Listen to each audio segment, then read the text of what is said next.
Welcome to the Casual Shooters Podcast, your premier podcast for the casual shooter. I am your host, David Riddle. My guest today comes by way of Area 6. Yes, once again, Area 6. He's a 22-year law enforcement veteran and a fairly recent USPSA competitor. If you would, join me in welcoming to the show Mr. Kevin Cast.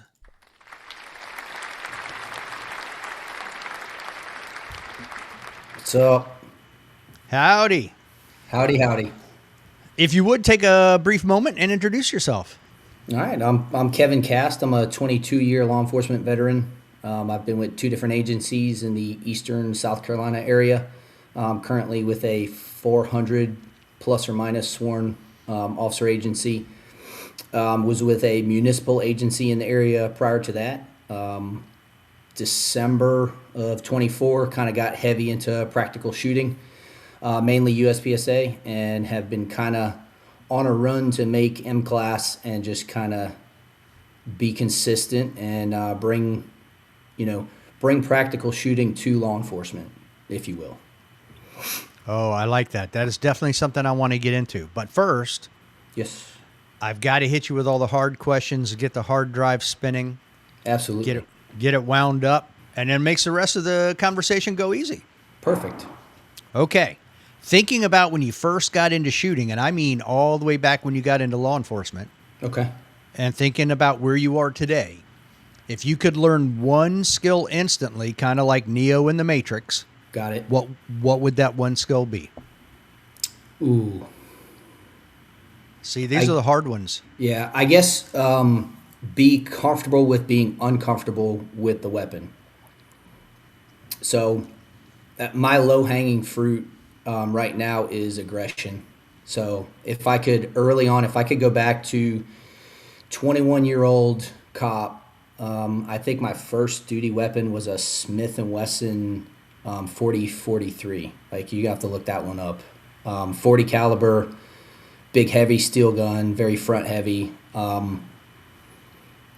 I think it was like 12 round mags, maybe 13 round mags. Just aggression with the gun, like running the gun harder, moving more with the gun, not being afraid to fail. So, kind of getting out of that, slow down and get your hits. Okay. That would be my secret sauce. Like, I would go back and just be like, hey, push the pace, push the aggression with everything, movement and shooting the gun. Wow, that is I'm looking up the 40-43 right now. Yeah. Wow, okay. Mm-hmm. That's a very basic looking pistol too. Yeah.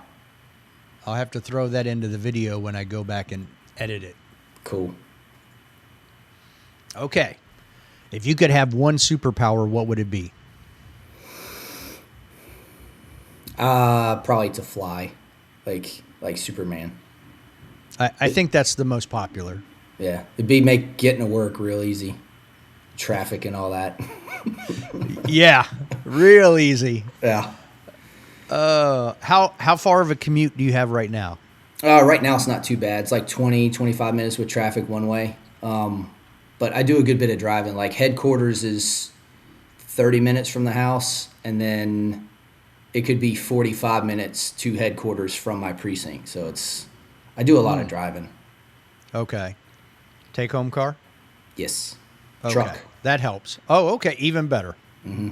Yeah. You wouldn't want to know, you wouldn't want to be able to read minds, huh? No. People are challenging. I would not want to know what they're thinking.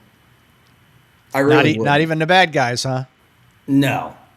Okay. It makes it interesting being able to read their body language and try to figure out what they're doing, so that keeps the job nice and spicy, but I don't want to. No, man, people are crazy. I don't want to read their minds. That would be exhausting. Exhausting. What if you were go ahead. It was that movie with Mel Gibson where he's like able to read women's minds or something like that. Do you remember that one? Was it Mel Gibson? We'll have to look that one up. No, It was wild. Oh boy. Like, he learns how to read women's minds, and it's terrible. I was wondering though, if you were a detective, do you think that would help you out? Oh yeah, absolutely. Yeah.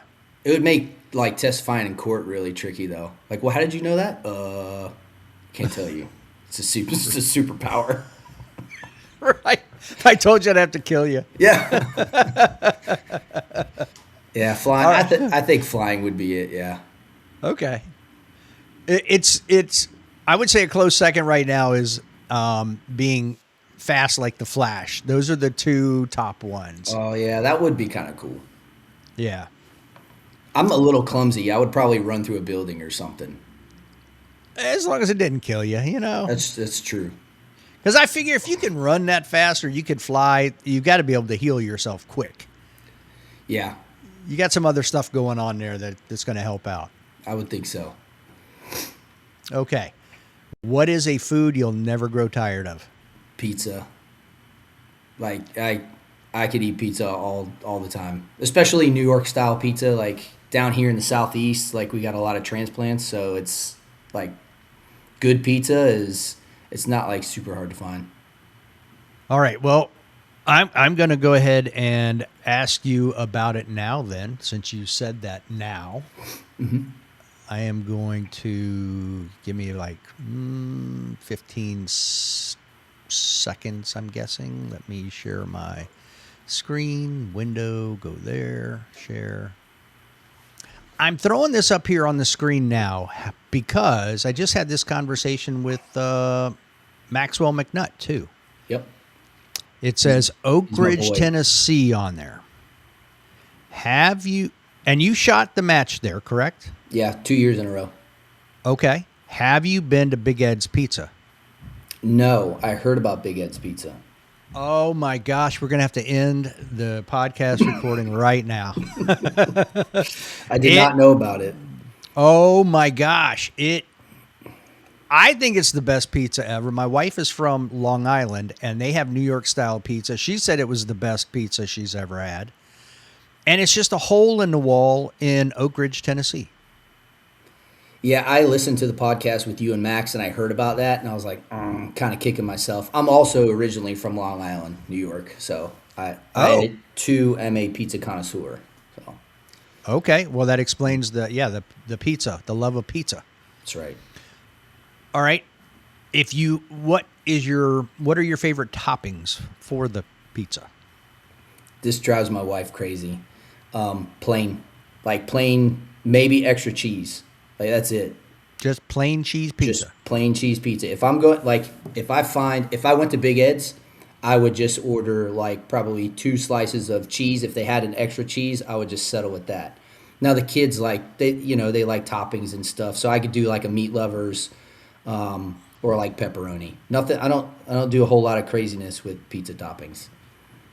Wow. We used to have when my kids were growing up, a little bit older than where your kids are now. We started doing like homemade pizzas once a week, and we'd make them so they were smaller, so they were individual, so you could like make your own. Yeah. I always went with taco pizza. There was something about Really? a refried bean base and a taco sauce with all the taco toppings and then some hot sauce on top of that. So good. It sounds good. It is good. So if you ever get a wild hair up your rear, you could give that a shot. Cool. I have to give I that a don't know try. if you will, but Probably not. doesn't sound like it. No, that's all right. Okay. We'll come back to the match later. I just wanted to throw that up because of the pizza. Appreciate that. All right. If you could have dinner with one person from any period in history, not your family member or wife, who would it be? Probably Winston Churchill. Oh, you're the second one who said that. Why is that? So I was kind of thinking Jesus Christ, but I had listened to Max's podcast, so I want to do something a little bit different. Okay.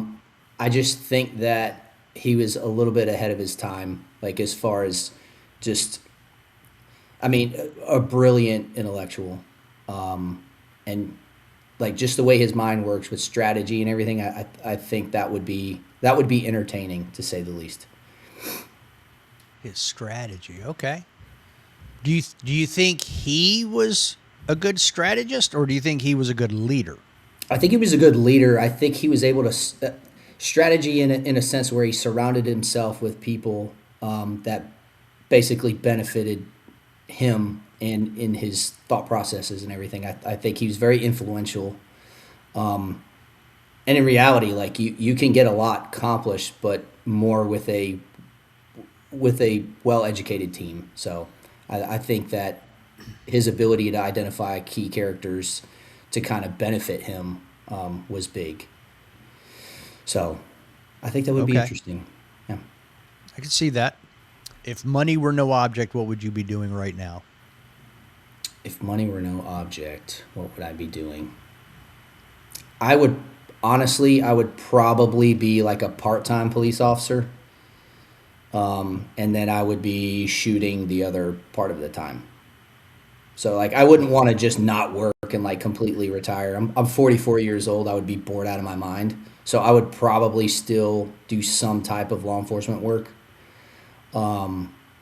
Like if they had a part time like 25 hours a week doing police work, and then the other part would be shooting, training, and I would do some teaching. But mainly the shooting portion would probably be a little bit more selfish. It would be a little bit more for myself. As you were talking, the thought went through my mind like, well, you could devote more time to shooting, getting better, and then even if you were just doing consulting with police departments, based on which we'll get into in a minute, based on your law enforcement background, Yeah. the better you became as a shooter with your experience. Now you've got both sides covered, Yeah. and you'd actually be able to expand your reach with police departments. True. Yeah, that's true. So now that we got all the hard questions out of the way, All right. let's get into that. So you just said when you turned 21, you became a police officer. Were you doing anything with firearms prior to that? Not really. My dad was was a retired New York City police officer. He retired early medically. He only did about 10 years on. He got injured on the job in a car chase. So I was introduced to firearms very early on. We didn't do a ton of shooting, but I didn't like I got my concealed weapons permit as soon as I turned 21 and didn't spend a ton of time with guns prior to becoming a cop. Like very limited handling of firearms. Did you play any other sports growing up, or Um, play I, sports growing up? I played roller hockey when I lived in New York, very little bit of ice hockey. And then when we moved down here, I was 12.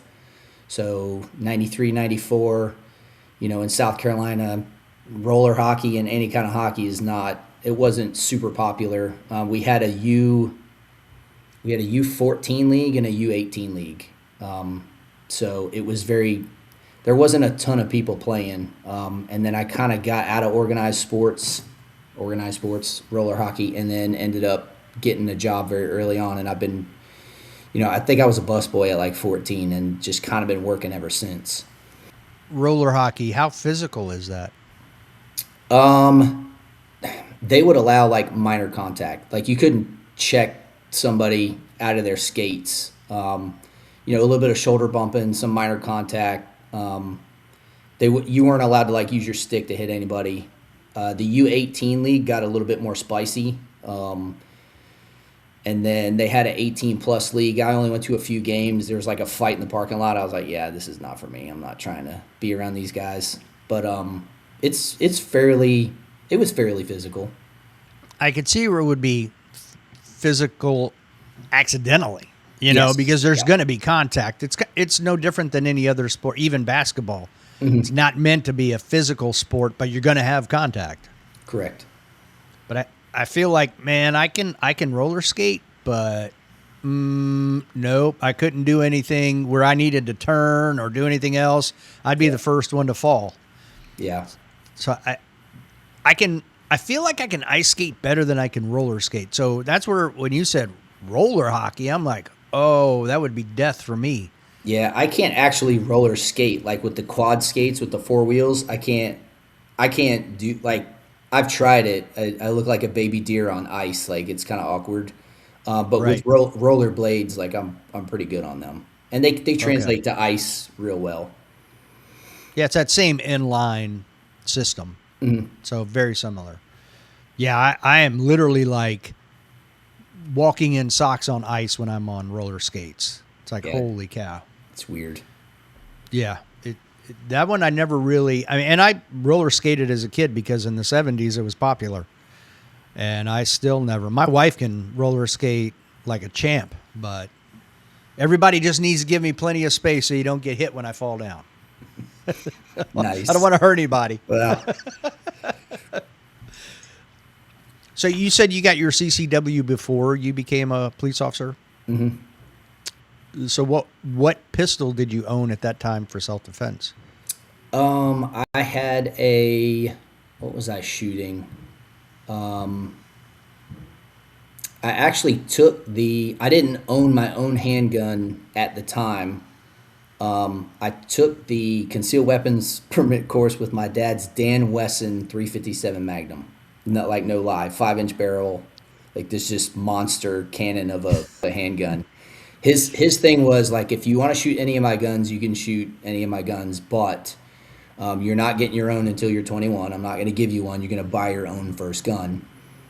He had like it was like a Ruger. I don't even know what the model was, but it was like a big chunky, like double stack 9 mil semi-auto. And I hated it. I didn't like the way it shot. So he was like, well, you're only going to shoot 25 rounds during your course, so just take the revolver. And it was kind of funny, entertaining. Do you have to shoot a qual for that one then? Yeah, it was like 25 rounds from 4 or 5 different distances. It's super easy to shoot. There's no time limit. You just have to be safe and like hit the paper. It's almost like what the test is, just making sure you're safe and you can operate your gun. Correct. So how long, you say at 21 you became a police officer. I assume you already knew that's what you wanted to do. And how long did it actually take you to get hired? I look back at my 6th grade yearbook, and like at the bottom of your picture, you got the handwrite, like what you wanted to be when you grew up. Mine says police officer, and I was 12. I wanted to do what my dad did. My my grandpa on my mom's side, he was a police commissioner for Nassau County, or like a deputy commissioner. My uncle, my mom's brother, was a White Shield detective with Suffolk County, and your wife will know like where all these places are up there in Long Island. And then my dad got hired with NYPD back in the early 80s. So I don't remember wanting to do anything other than be a police officer. But nothing ever crossed my mind other than I'm going to be a cop when I grow up. And then I think the hiring process with the municipal agency that I initially got hired with in 2004, I think it was I applied before I had turned 21. I think I applied like in January. I interviewed with the chief there at the time in April, and then I got hired in June, and I turned 21 in May. So probably almost 6 months to get hired. Yeah, and I know those processes take a while. So, but I actually did, when I was in the military, I did some training. We went to New York to do some specialized training. We worked with SEALs and Force Recon and folks. So we stayed at the Suffolk County Airport. Okay. Yeah. And then we went up to Kingston and a couple other places. We did the training at this one place. I cannot for the life of me remember it was, but Geraldo Rivera actually got it shut down. It was some school for disadvantaged kids. And what I mean by that is mentally slow kids. I think there was a lot of abuse or something going on there, and that's how it ended up getting shut down. Oh, okay. Yeah, one of those things. But, dude, that was the weirdest place I've ever walked through in my life. So it was completely abandoned. It was like underground. It was really weird. So the tunnels, there was no electricity. And here we are trying to get from point A to point B, going through these tunnels. It was completely dark. There were old pictures that were drawn by kids just laying on the floor randomly in places. Yeah, it was like, yeah, we're not going to be spending a whole lot of time in these things. We're going to get out of here when we can. It sounds like like an episode of Stranger Things or something, you know? Yeah, it was definitely, we're all looking at each other like, this is really weird in here. Eerie. Yeah. So it was like you could feel the tension in the place. Yeah. Strange. So I don't consider myself anybody who knows can get around up there, but at least I can say I've been up there. Mm-hmm. So I assume how long did you spend at that first department before you moved to where you are now? 12 years. Oh, wow. Mm-hmm. Okay. So You spent quite a bit of time there. yeah, half my career. Right. You know, and at And the time, so um, I think it was 6, 7 years in there. My younger brother, I'm the oldest of four, so my next youngest brother, who's 2 years younger than me, right? Yeah, 2 years younger than me, got hired with the agency that I'm with now. And then our next youngest brother, who's 3 years younger than me, we're like Irish steps with the ages, got hired with another municipal agency like a little bit further inland. So at one point, you had the three cast boys that were all cops, like over the course of probably a 5 year period. And then I got hired with the agency I'm with now and essentially kind of worked with my brother for only a few months. And then he ended up getting out of law enforcement into the private sector. so is your youngest brother still in then? No, he got an offer to make a lot more money doing something in the private sector, so he's out too. So I'm like the last one in there, kind of hanging. Now you've got too much time invested to get out. Exactly, can't afford to leave. Exactly. Yeah. Yep. Now, is South Carolina like Virginia? I just medically retired as a firefighter paramedic, and it depends on most places in Virginia have VRS, Virginia Retirement System. Hmm. Police, the cops are part of it. Firefighters are part of it. Yeah, does South Carolina work the same way? So when you move from one department to another, your retirement still all counts the same? Yeah, it's PORS. It's like police officer retirement system or something like that. But yes, like you can go from agency to agency as long as you stay within state. Your retirement will follow you. I hope PORS isn't an indicator as to the pay when you retire. Jump on Google. So I'm going to use that. That's a good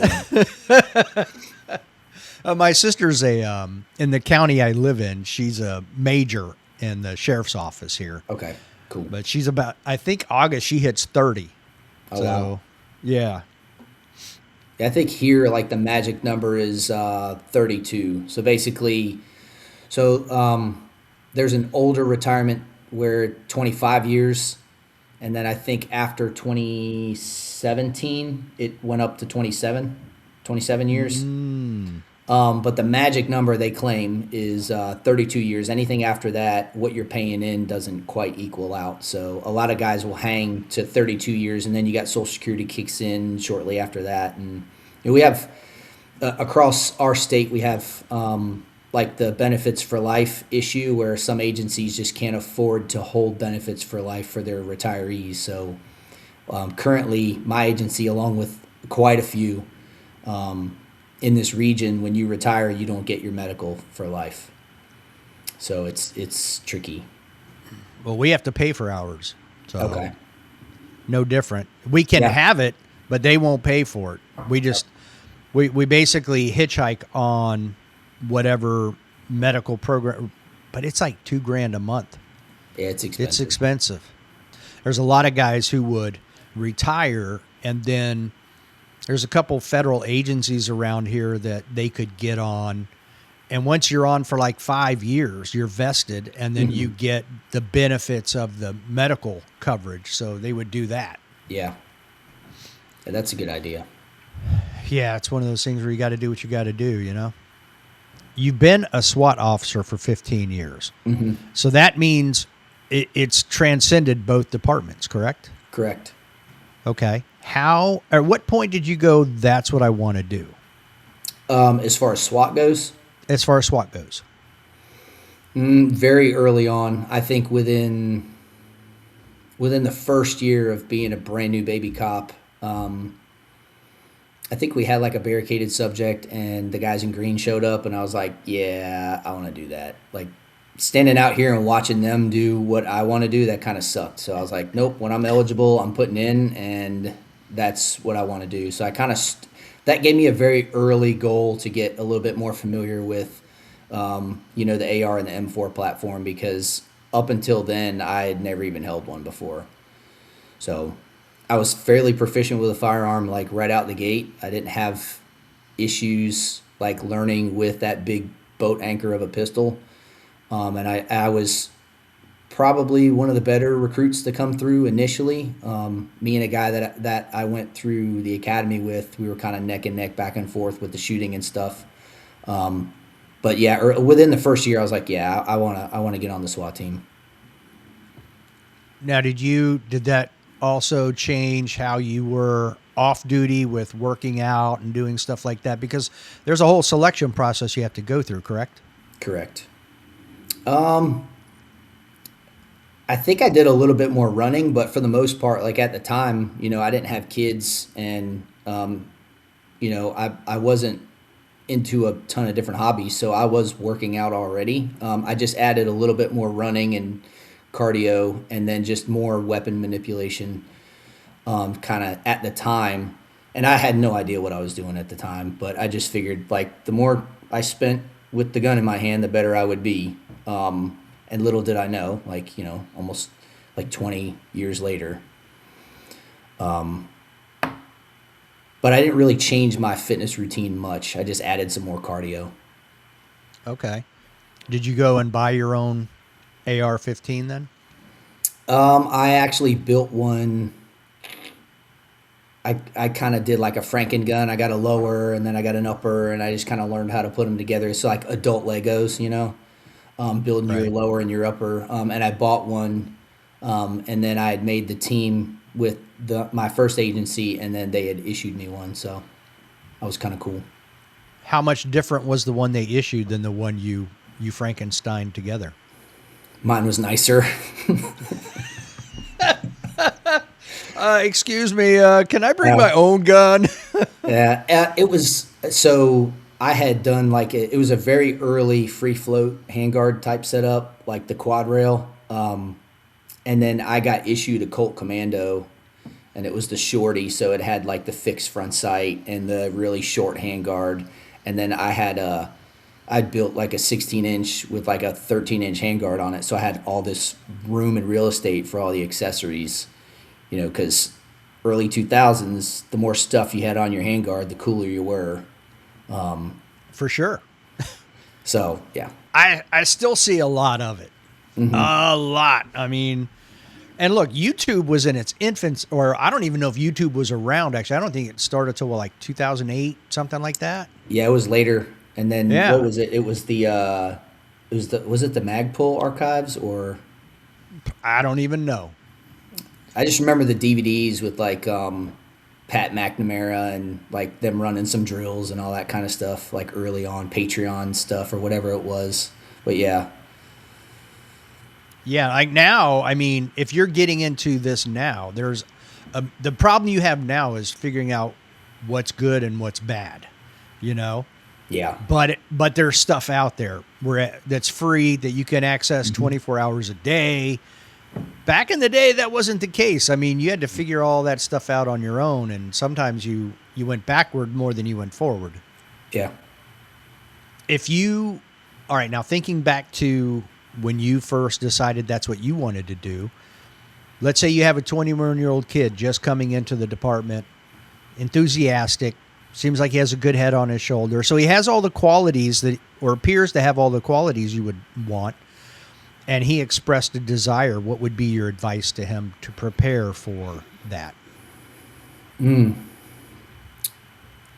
how to be a good cop first. So a good SWAT operator, first and foremost, is a good cop, a great cop.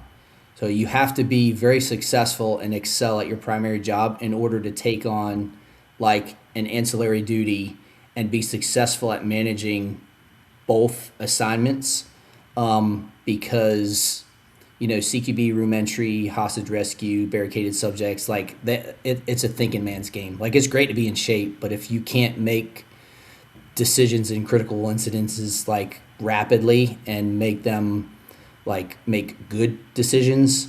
It doesn't matter what kind of shape you're in. Like that's great. You can run and you can lift and you're strong, but can you make those decisions quickly? And I think a lot of that comes with being a really good police officer. And it's funny you asked me this because I frequently have these conversations. You know, being a patrol lieutenant, I've got these young guys, and I'm on our team. Majorly our team is part time. We have a small element of full time guys on our team. It's 4, and everyone else is, you know, they're a traffic cop, or they're a street crimes guy, or they're a patrol lieutenant, and then first, and then they're a SWAT guy second. So I tell them, like, hey, get good at being a cop first. Keep your eye on the prize. Like, you know, SWAT is what you want to do. You can work towards that goal while continuing to learn the job.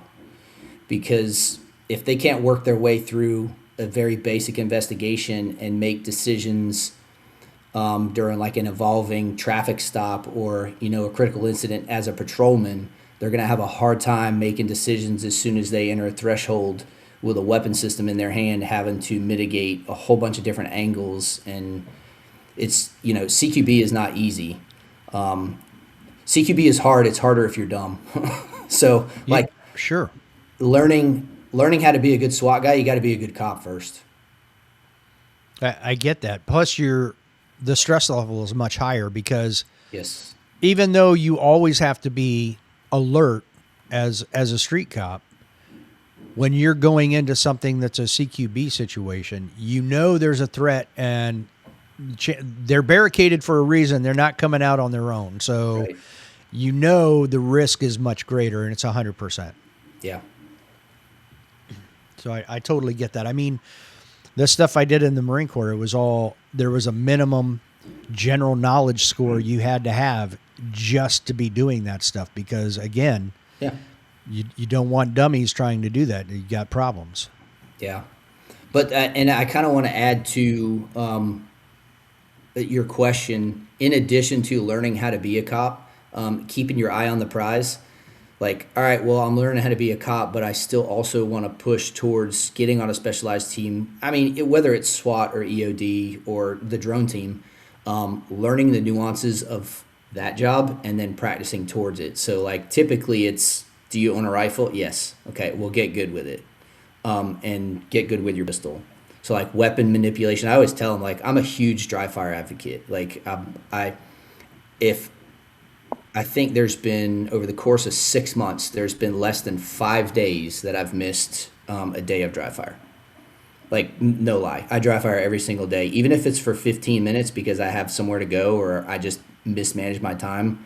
Like, I dry fire every day for, I would say, probably 30 to 40 minutes. So I'm always like, hey, if you want to be on SWAT, that's cool. Learn how to do your primary job first. Make good decisions, stay out of trouble there. While you're doing that, like, pick up a rifle, get good with it. Pick up a handgun, get good with it. Ammo's expensive, range time is hard, but dry fire is free. Like, just pick the gun up and manipulate it. So what does your dry fire typically look like? My dry fire routine is structured to match my live fire routine. So I go through phases of training. And let's shout out to Ryan Lee with Empirical Concepts Training. He's put me on a path for success, and I've learned how to purposefully train.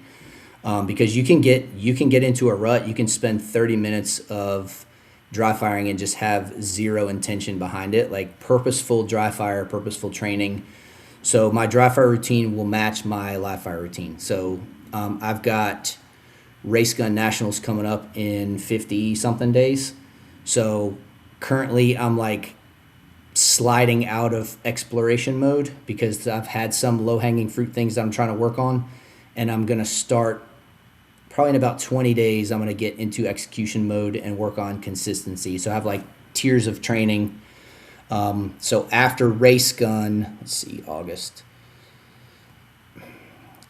and I kind of schedule my training around like major matches that I have planned. So if I don't have a match far out, like I'll be in exploration mode where I'll kind of push the pace on some things that I'm working on, whether it's movement, whether it's transitions, and then I'll get comfortable with being uncomfortable, pushing the pace, pushing aggression, kind of focus on some individual skills, and then slowly start to taper off of the exploration and then work into execution where the things that I've kind of pushed, I'm raising my floor.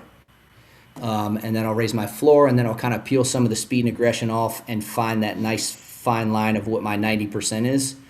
Like my 90% is execution. So being able to like do the same thing repeatedly under stress across, because nationals is going to be like more than 20 stages over the course of 3 days. It's my first level 3, right? Yeah. So it's a lot of shooting. So there's going to be some purposeful mental exhaustion through my training leading up. Probably not next week, the week after, I'm going to start just creating some mini stages that require some mental dexterity because I'm going to need it. I'll probably shoot anywhere from 6 to 8 stages a day for 3 days up in Ohio. And yes, I'll be shooting a carry optics gun at Race Gun Nationals. So are you going to compete in limited optics then? Okay. yeah, And I'm not trying to correct you, but it's a level 4. Your 4. area match would be your level 3. 3 So you're sections. jumping over that. Yeah. Yeah. So Yeah. So like the South Carolina section would be a level 2. 2 and then Area match would be 3. 3. Nationals 4. 4. World shoot 5. Yeah. So it just keeps getting bigger and bigger and bigger. Yeah. More stress, more stress, more stress. Yep. Oh yeah. So let's talk about mental dexterity real quick. How much? I mean, because look, your job requires it too. Mm-hmm. So have you done any stuff with mental training to manage stress and performance? I read Lanny Bassum's book. I took some stuff away from it. I would say that I guess the stress part wasn't super difficult for me, and it may be attributed to the fact that the job is stressful. So, like when you get up there and you hit the make ready, like South Carolina section last year was my first major match, and I kind of got squeaked in on a staff day. I was a C class shooter, and I was like, screw it, I'll go shoot South Carolina. I got a spot, and I was on a squad with nobody I knew, and I remember standing up there because my last name, I'm like one of the first shooters, so first shooter, first stage, and I was prepared for that. And I remember getting up there, and I wasn't really nervous. Like I didn't have the first stage shakes because I remember thinking like, this is stressful, but at least I'm not getting shot at, kind of deal. So I guess I'm kind of lucky in a sense that, it's a hobby, it's fun. I'm not hinging on performing well on paying my bills. So why stress myself out over it? Just execute at what I'm bringing right to that shooting box right then and there. So I haven't really had to do a whole lot of preparation of like, all right, don't freak out, and you got to memorize your stages. I think that's because, over 22 years, like things that people usually freak out over are just kind of normal. Like, we've been shot at before, and I've had like goofy, weird conversations behind the armored vehicle, like while, somebody's shooting at it, over it, around it. So like a stage at Area 6 is not going to freak me out. But I have like a pre-match routine. I have a way that kind of helps me prep for some of those major matches where I want to do well and I'm putting a little bit of pressure on myself. But for the most part, I don't like freak out. Okay. Yeah, I feel I wouldn't expect you to freak out or even get all that nervous per se.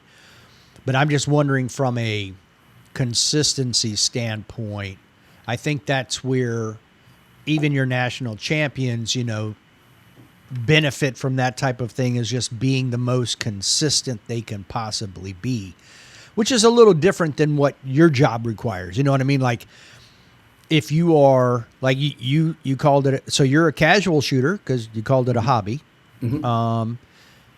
Whereas, people who are, I'm not saying you won't be more invested at it. You're new to it. So it's one of those things that can keep growing on you. Right. Yeah.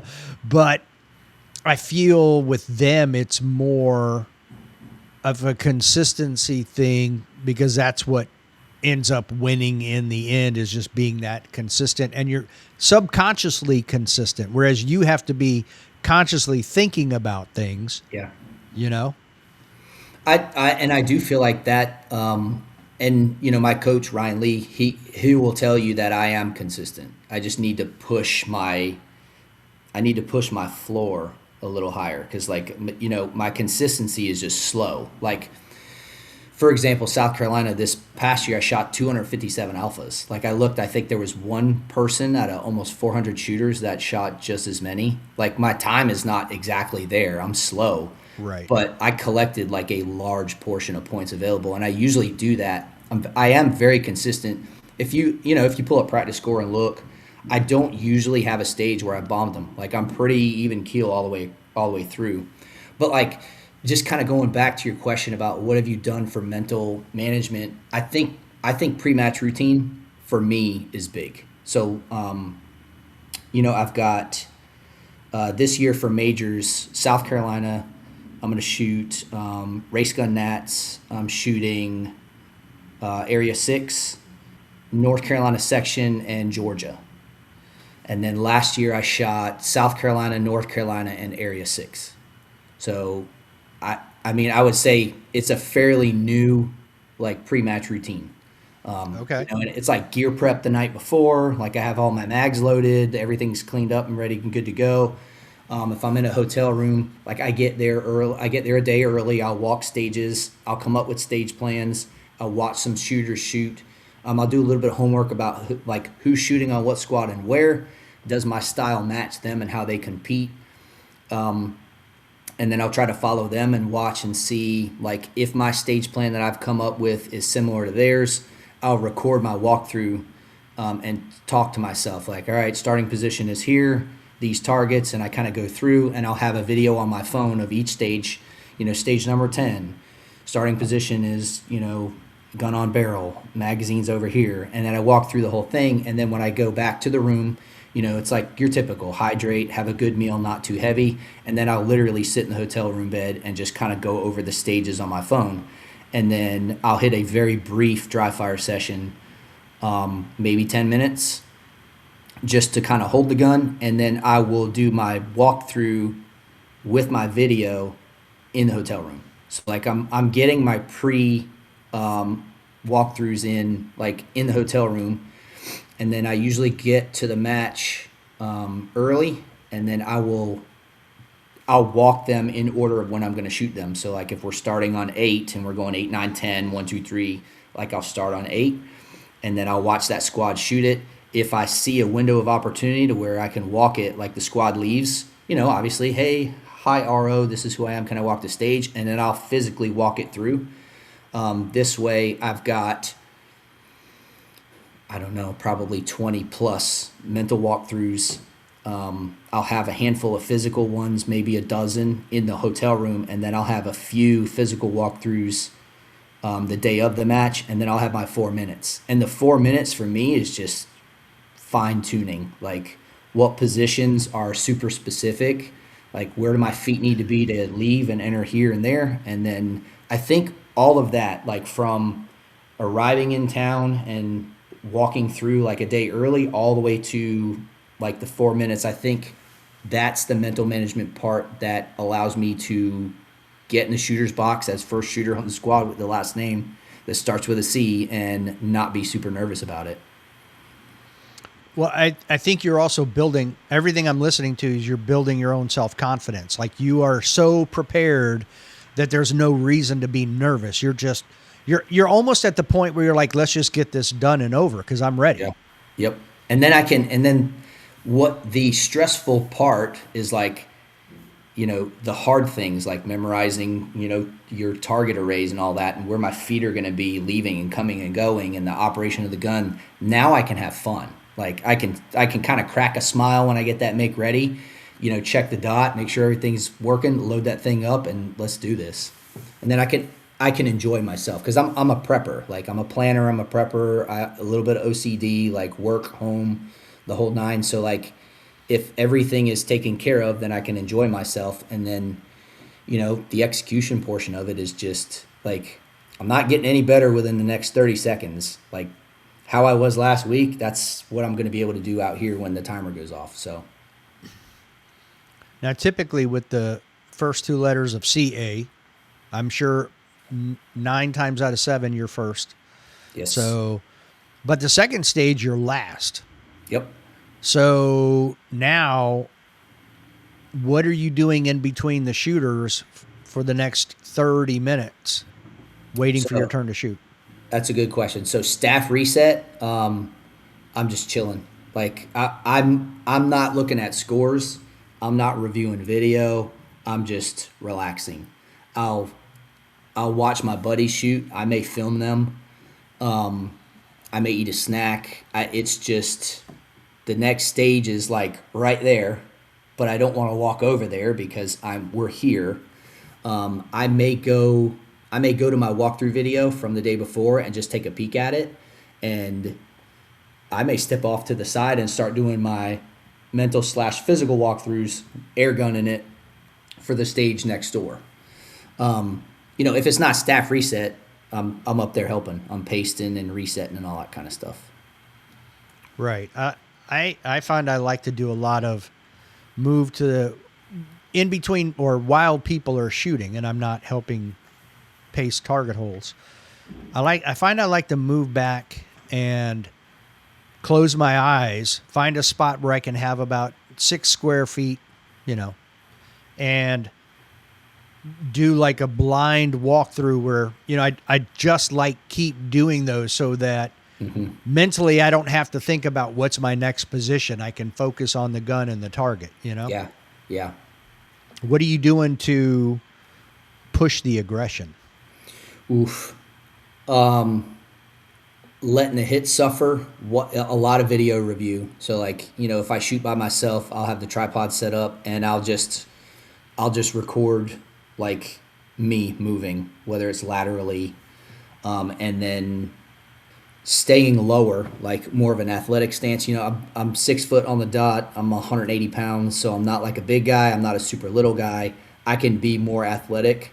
So like just trying to stay low and get in a better athletic stance, and then just pushing the movement and letting the hits suffer and just running the gun, like pushing transitions, pushing the splits on the gun a little bit, and then just trying to shoot sooner and trying to move my feet and hips just faster.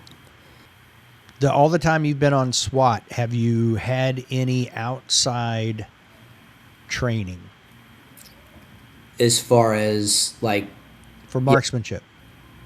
So our team brings annually. We'll have like an in-service where we train, and it's all in-house stuff. Like we're just kind of getting reps in for a week. We have a large event down here in this area, and we use that time to spend a week working on footwork. That's an in-house thing. But once a year, we'll bring somebody in, whether it's a larger or smaller company, and we'll work on.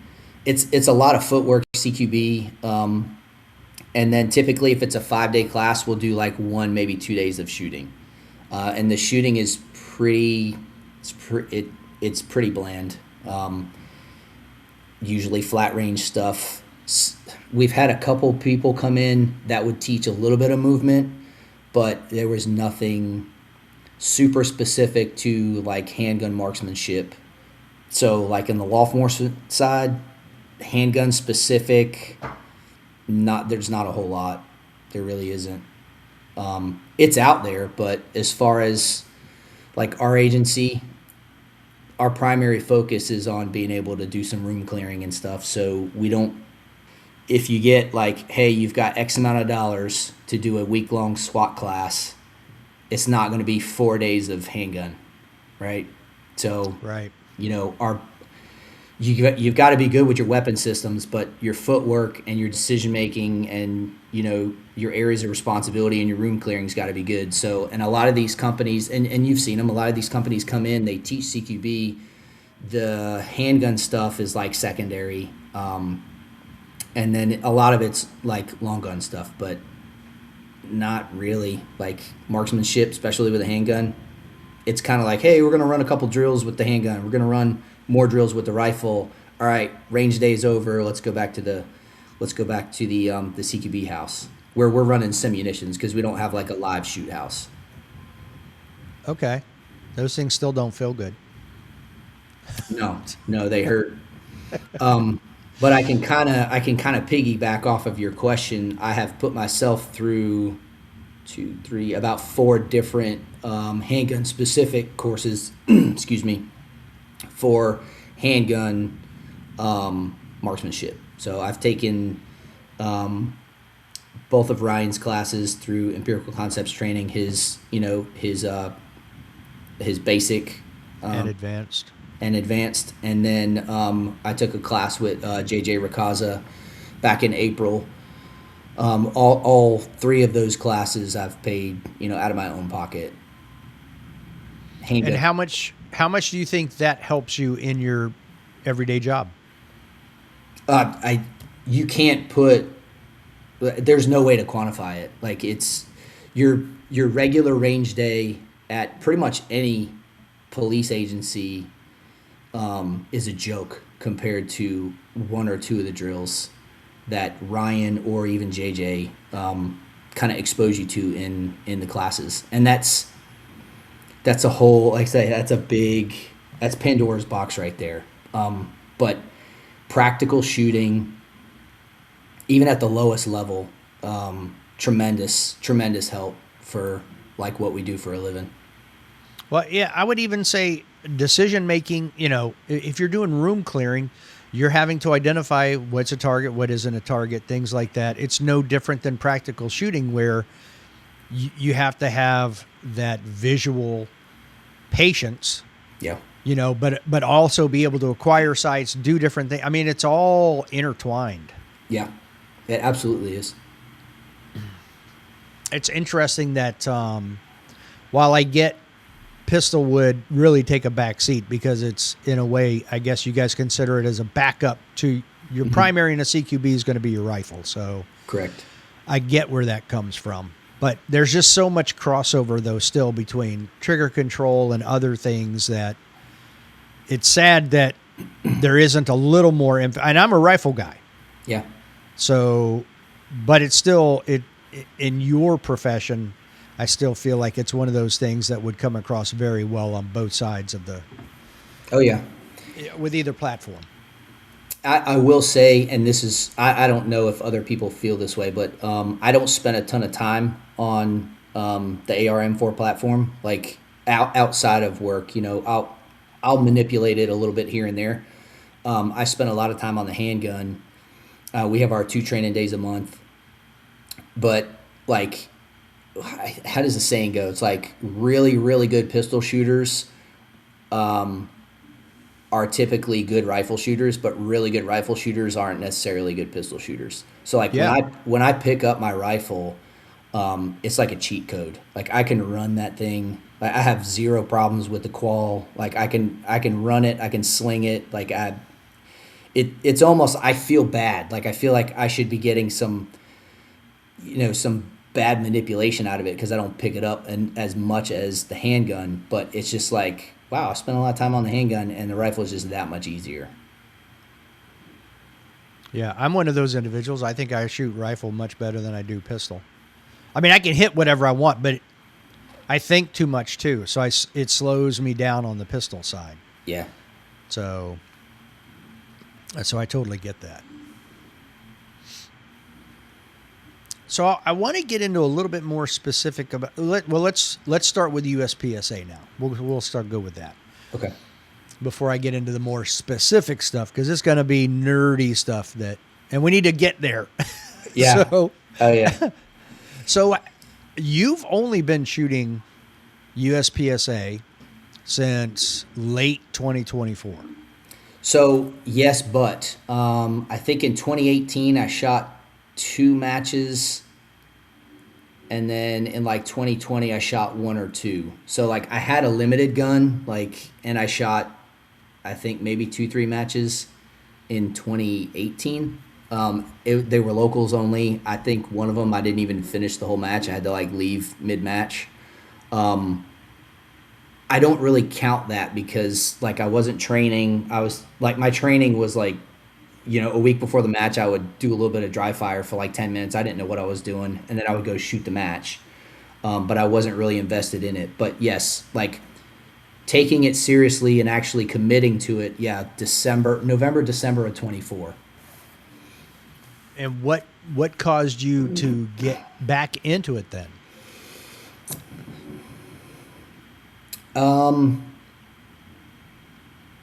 I had a little bit more time on my hands, and not to get too personal, I went through a divorce, so I was kind of doing a little bit more me, and Yep. I was like, you know what, I'm gonna get back into a hobby. I wanted to devote more time to it back in like 2018, 2019, where I shot those 1 or 2 matches and I just couldn't. And then I went through a divorce, separation, and I was like, you know what? Time to pick the gun up. Like I carry this thing for a living. I need to do better about this, and I want to do something for me. So if I start to dive into this and it's not really something I want to do, I can kind of step back and reset. So that was kind of it. So I think I shot a match with, at the time I was issued a Glock 19. I think I had an acro on it. I was the training sergeant at the time, and I You had a shot. mailbox. You had a mailbox on top of your. Those things to me look big. I've not shot one, so maybe it's not as a hindrance as much as I think it would feel like. They're I don't really love them. The window is too small for the size of the footprint, but you know, I- Okay. that's neither here nor there. I mean, they make a good optic, but I shot it was a local, 30 45 minutes up the road. It's my current local club that I shoot at now. It's Low Country USPSA, up in the Tabor City area. Alan Terrell is the North Carolina section coordinator. He puts on a nasty local match, like it rivals Go Shoot. Like it's nasty. Super difficult movers, swingers. We can get to that later, but it's a great local match. But I shot the Glock 19, and I was like, you know what, I'm gonna get back into it. And then I think I grabbed a CZ Shadow 2. I threw a Vortex Defender XL on it, and I told myself that I was gonna shoot in limited optics with a CZ Shadow 2 until I made A class. And then when I made A class in limited optics, I would treat myself to something else and jump into carry optics. But my goal was like A class limited optics first. When you make A class, you can buy yourself another gun, and then you're going to jump right into A class and carry optics, and then stay in carry optics until I make M. So that was kind of my goal early on in December of 24. Okay. So why would you say you have to stay in carry optics until you're an M, and then what would you do then? Go back to limited optics? I mean, I'm confused. So I wanted to stay on one platform in one division until I met a goal. And the goal was like make A, whether it's through match performance, match bumps, or the classification system. Okay. And then I wanted to jump into carry optics, because limited optics at the time was like just starting to kind of ramp up a little. I think it was still provisional in December of 24, right? Yeah. And then I wanted to get into carry optics because there's some really heavy hitters, especially in South Carolina in CO, and I wanted to get into CO. I didn't want to bounce back and forth, and I wanted to stick with a certain platform. So, it was like I'll make A class and LO, and then I'll switch over to CO, and I'm going to stay there. I'm not at M class yet. in carry optics. I don't know that I'm going to go back to limited optics. I may stay there. I don't really have any long-term goals, and I quit chasing the letter per se because that's like a whole other thing.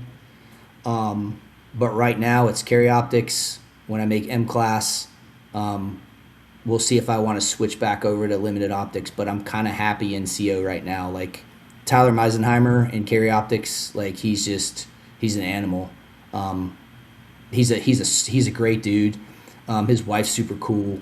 I love like shooting with him, squadding with him. She really is. She's like squad mom. She's hilarious. But like just seeing some of the heat in carry optics, I'm like, yeah, I'm gonna stay there for a while.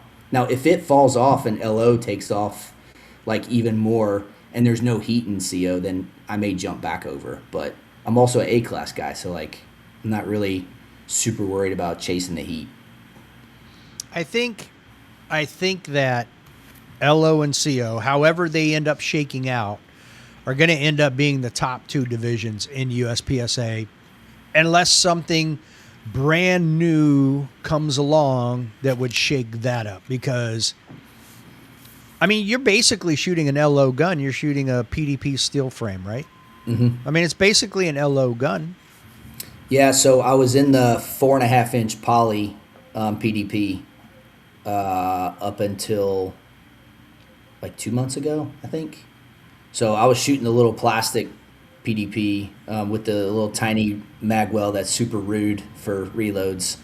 And then I came across come on, it's look at this thing, like it's ridiculous. Like, how do you hit reloads on that? It's just disgusting. Thousands of times practicing. That's how. Yeah, absolutely. But and then I moved to the 5-inch PDP steel frame, and I love it. But yeah, basically it's pretty much an LO gun. That's a cheater gun in carry optics. I mean, it's super nasty. I love it. Right. I shoot the Canik Rival and Rival S, Mm-hmm. and it's the same thing. You know what I mean? It's that heavy steel gun. It's like, I wouldn't need. Look, I'm not winning any national championship ever. I'm not winning the Area 8 championship. You know what I mean? So there's no reason for me to go buy a 2011 to compete in limited optics when I have a gun that's capable. Yeah. Because if you have Nils running the Rival S, he's gonna there's a chance he's gonna win. Yeah. So, well, and then you got like Brantley Merriam. He's running a Glock with a different trigger in it, and he's just he's mopping the floor with people. Yeah, it's ridiculous. It's ugly. It's illegal, for sure. Should be. It should be, yeah. And that's my point. You know what I mean? Like it's not the gun that's winning it. So it's not because you bought an LO gun that you're gonna win. You know what I mean? Like Tyler, he shoots a Glock. Mm-hmm. It's the lime green. I'm telling you, it's the lime green is why he wins. I agree. It's distracting. It throws people off. It's the lime green. Oh yeah. 100%. Gotta be. He's a good guy.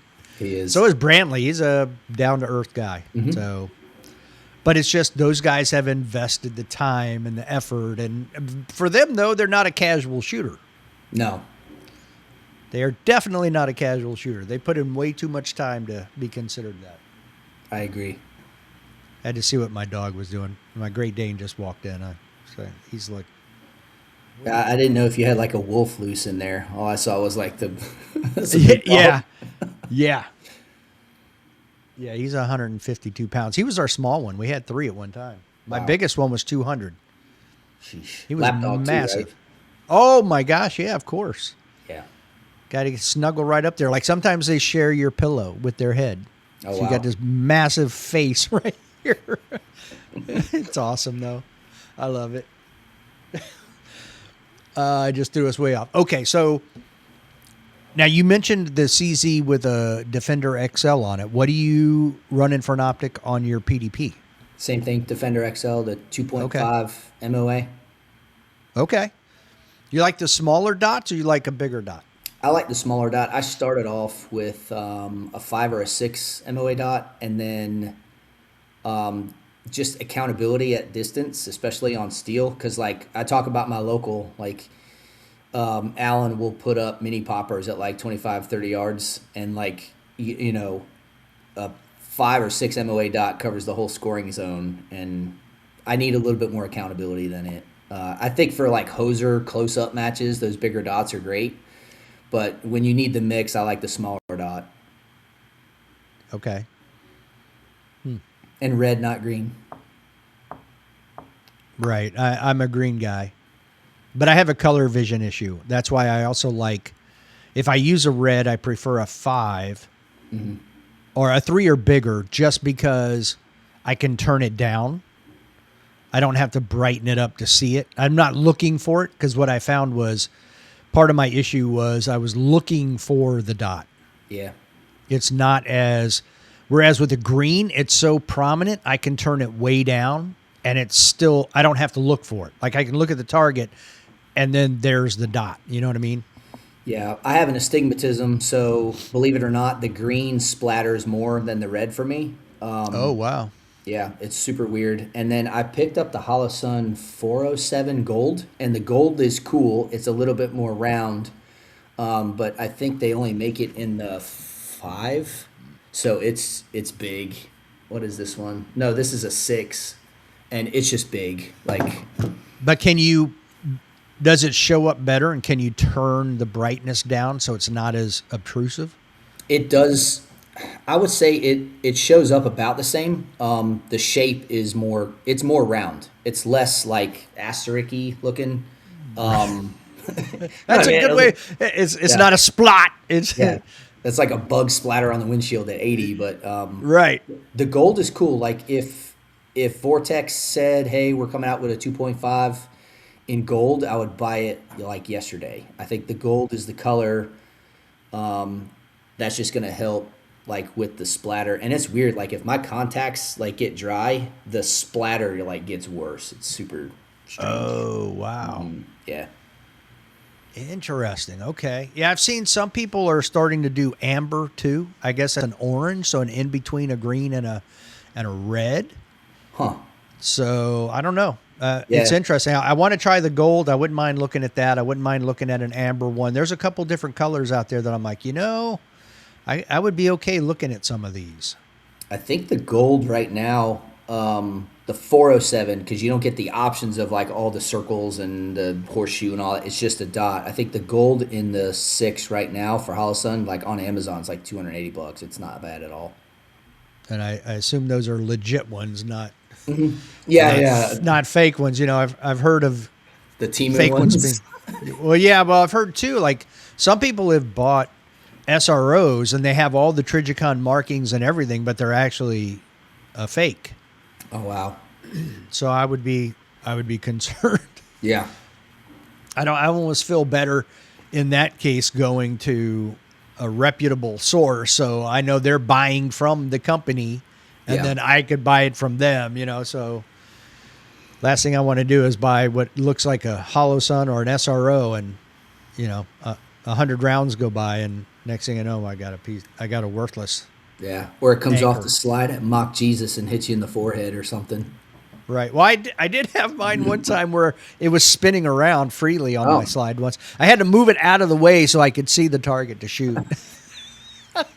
It's terrible. Terrible. Oh, that's funny though. It's crazy.